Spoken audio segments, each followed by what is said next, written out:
In 1565, the Ottoman Empire sent up to 40,000 soldiers and nearly 200 ships to conquer Malta, a tiny island defended by fewer than 9,000 men. The goal was simple: destroy the Knights of St. John, seize Malta, and open the door to further Ottoman expansion into the western Mediterranean.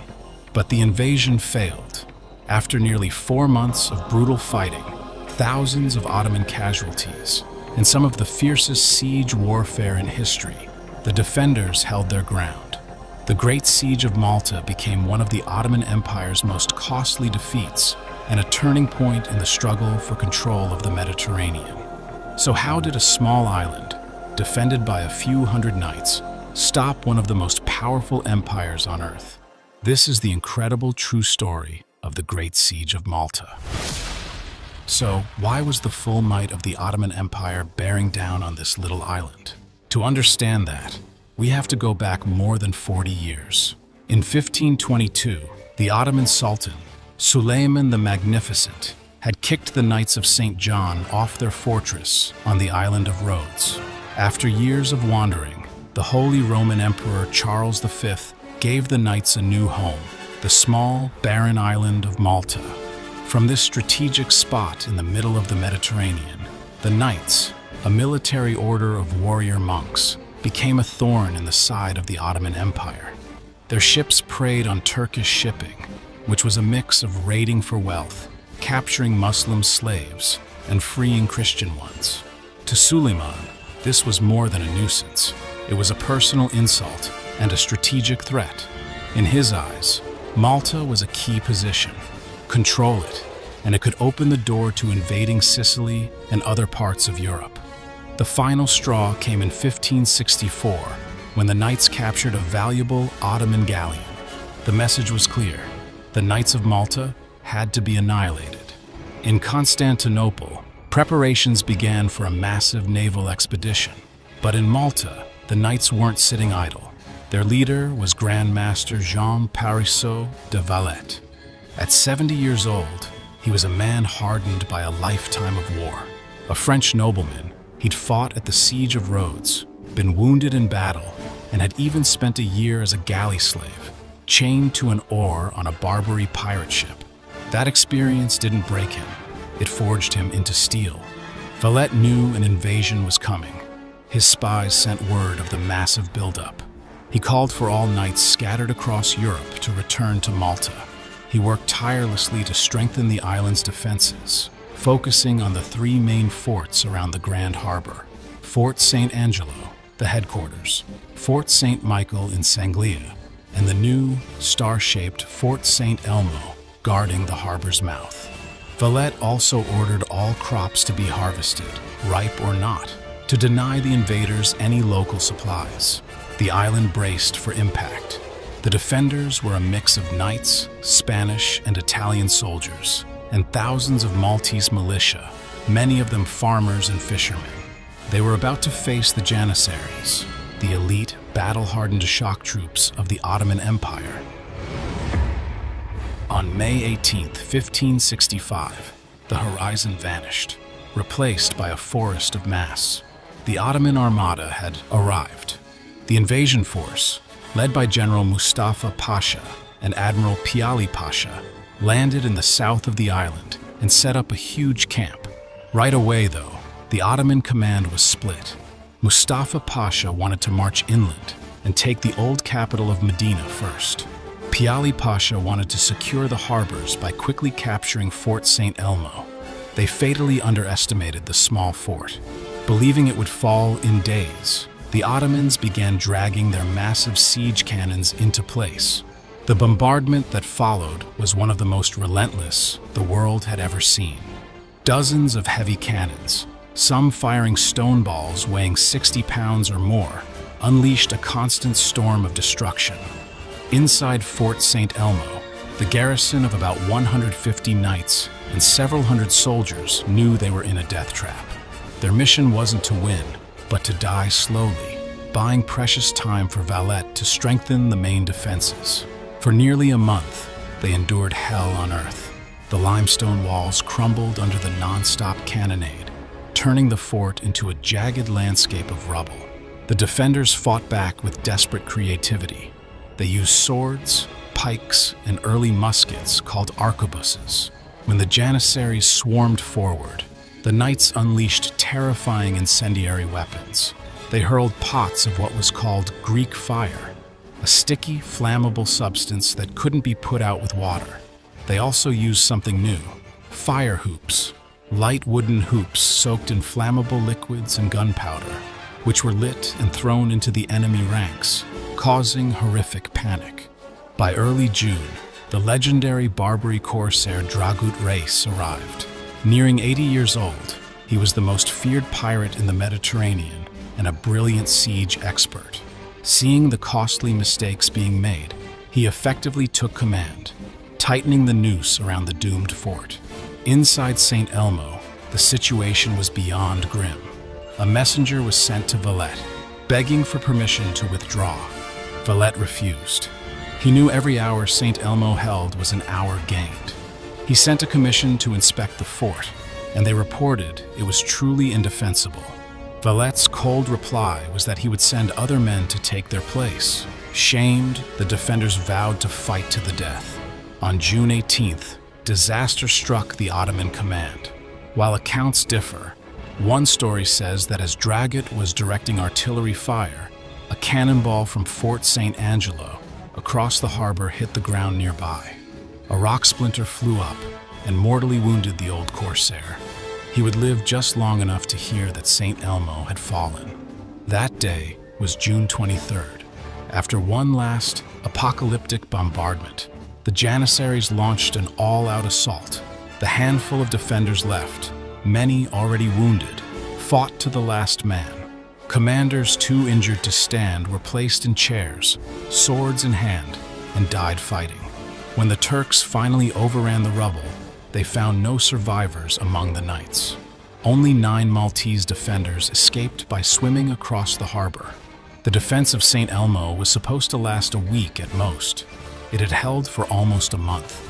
It was a tactical victory for the Ottomans, but a catastrophic one. They lost thousands of their best soldiers, including the irreplaceable Dragut, to take one small fort. According to the story, in a show of brutal psychological warfare, Mustafa Pasha ordered the decapitated bodies of the fallen knights to be nailed to crucifixes and floated across the harbor. Valette's reported response was just as grim. He ordered all his Turkish prisoners to be executed and their heads fired from his cannons back into the Ottoman camp. The war had entered a new savage phase. With St. Elmo gone, the full fury of the Ottoman war machine turned on the 2 peninsulas of Birgu and Senglia. The Ottomans now ringed the 2 strongholds with some 65 siege guns. The bombardment that followed was one of the most sustained in history up to that time, with some sources estimating that 130,000 cannonballs were fired during the siege. For the defenders and the Maltese people huddled inside the walls, life became a living hell. The constant roar of cannons, the shriek of incoming shot, and the crash of collapsing buildings was the soundtrack to their lives. The summer heat was unbearable, and disease spread. But under Valette's unflinching leadership, their resolve didn't break. In early July, a small relief force, the Piccolo Soccorso, of about 600 to 700 soldiers, managed to land and sneak into Birgu, giving a massive boost to morale. On July 15th, Mustafa Pasha launched a huge double attack. He had cleverly dragged about 100 small boats overland to launch a sea attack against Senglia, while his land forces assaulted Fort St. Michael. But a defector had warned Valette. The Grand Master had a hidden palisade of stakes built just under the water. When the Ottoman boats attacked, many were impaled or caught in a devastating crossfire. The sea attack was a bloody failure. The land attack was also beaten back. The fighting grew even more desperate. The Ottomans built a massive siege tower and rolled it toward the walls of Birgu. But the knights had their own surprise. Engineers had hidden artillery inside the walls. At the perfect moment, they smashed open these hidden gun ports and blasted the siege tower to pieces at point-blank range. By August, the siege reached its climax. On August 7th, the Turks breached the walls of Birgu, and it looked like the end had come. But just as the invaders poured through the gap, they suddenly retreated. Why? Chaos in their rear. The cavalry commander from Medina had led a daring raid on the unprotected Turkish camp, slaughtering the sick and wounded. The Ottoman forces, hearing the commotion and fearing the main Christian relief force had finally arrived, panicked and broke off their assault. The most critical moment, however, came on August 18th. After a mine blew a huge breach in the bastion of Castile, the Janissaries stormed the walls again. The defenders started to fall back. This is where Jean de Valette became a legend. Hearing the line was breaking, the 70-year-old Grand Master, wearing no body armor, grabbed a pike and personally led a counterattack into the breach. Seeing their leader fighting like a common soldier, the knights and townspeople rallied. A grenade wounded Valette in the leg, but he refused to leave, vowing to die with his brothers. His incredible bravery inspired a furious charge that threw the exhausted Turks back out. Valette stayed at his post until the wall was secured, a living symbol of defiance. By the end of August, the Ottoman army was in a terrible state. They'd been fighting for 3 months in the brutal Maltese summer. Disease was rampant, morale was shattered, and their casualties were staggering. Some estimates suggest they had lost up to a third of their army. Their commanders were arguing, their best troops were dead, and the tiny island just wouldn't fall. In a final, desperate move, Mustafa Pasha ordered a march on the inland capital of Medina. The city's defenses were weak, but its governor had a brilliant idea. As the weary Ottoman army approached, he ordered all the city's cannons to open fire at extreme range. This bluff worked. The exhausted and demoralized Turks, figuring the city must have ammunition to spare, lost their nerve and turned back. Meanwhile, in Sicily, the viceroy, Don Garcia de Toledo, had finally assembled a relief force. On September 7th, the Gran Soccorso, or Great Relief, a force of around 8,000 to 10,000 men, landed at St. Paul's Bay. It wasn't just the size of the force, it was the psychological impact.